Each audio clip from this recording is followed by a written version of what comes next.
Well, here it is, Saturday, the 30th of August. It's about 10 minutes to 9.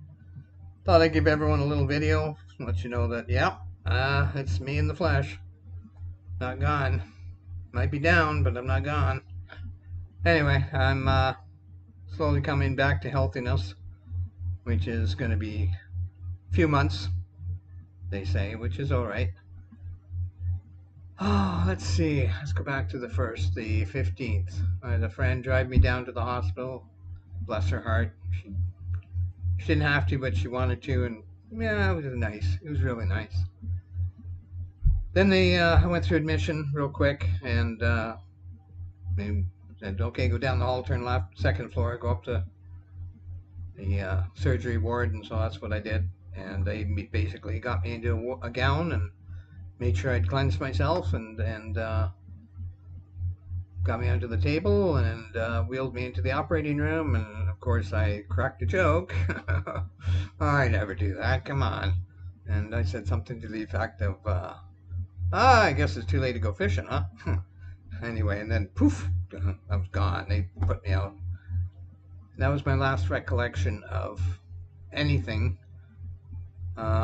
I do remember waking up from time to time, just like little bubbles in hot water, just bubble up.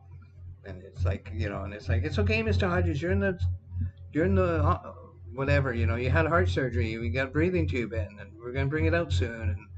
And it was like a broken message after a while. It seemed every now that I ever think about it, they'd always tell me and reassure me, I guess.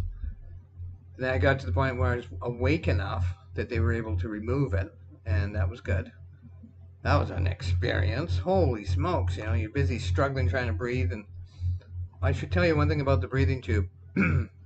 When you're normally breathing, your body is in tune with your, and it can feel the air going through your nose or through your mouth, and you can hear the air moving. When you have a breathing tube in, there isn't one, and so that's why your body ends up panicking about it. I learned that. Anyway, so they got the breathing tube out, and I think I got some ice chips and water. And I heard my stomach growl, and I thought, well, that's a good thing. Stomach's waking up. Stomach's hungry. And could see a clock across. I didn't have my glasses on, but I could see a clock across the way.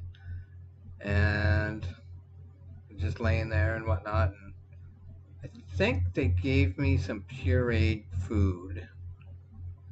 I thought it was gross shit, but when your stomach's going, "Feed me," you eat. And it was like, it's food, I'm eating, I don't care. So I did at that point. Anyway, and then all of a sudden, in the distance, I could hear Mike, my brother Mike.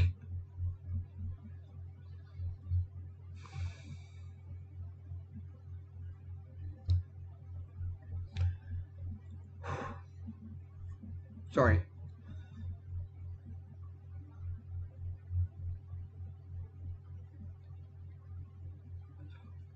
It was a good visit. He didn't stay long. We chatted a bit, and I remember looking at the clock saying, "Hey, Mike, something to the effect of, aren't you going to work? 7 o'clock." And he looked at me, and he goes, I remember he kind of cocked his head at me and kind of like gave me a WTF look, He goes, "No, Keith, it's 7 o'clock at night. I've been to work. This is Monday night." And so I was like, I was a little upset because it's kind of like, you mean I've been sitting here thinking it's 7 o'clock in the morning? Anyway, he took off. He went home for the night, and I just relaxed, and that was pretty well my first 3 days in the Vancouver General.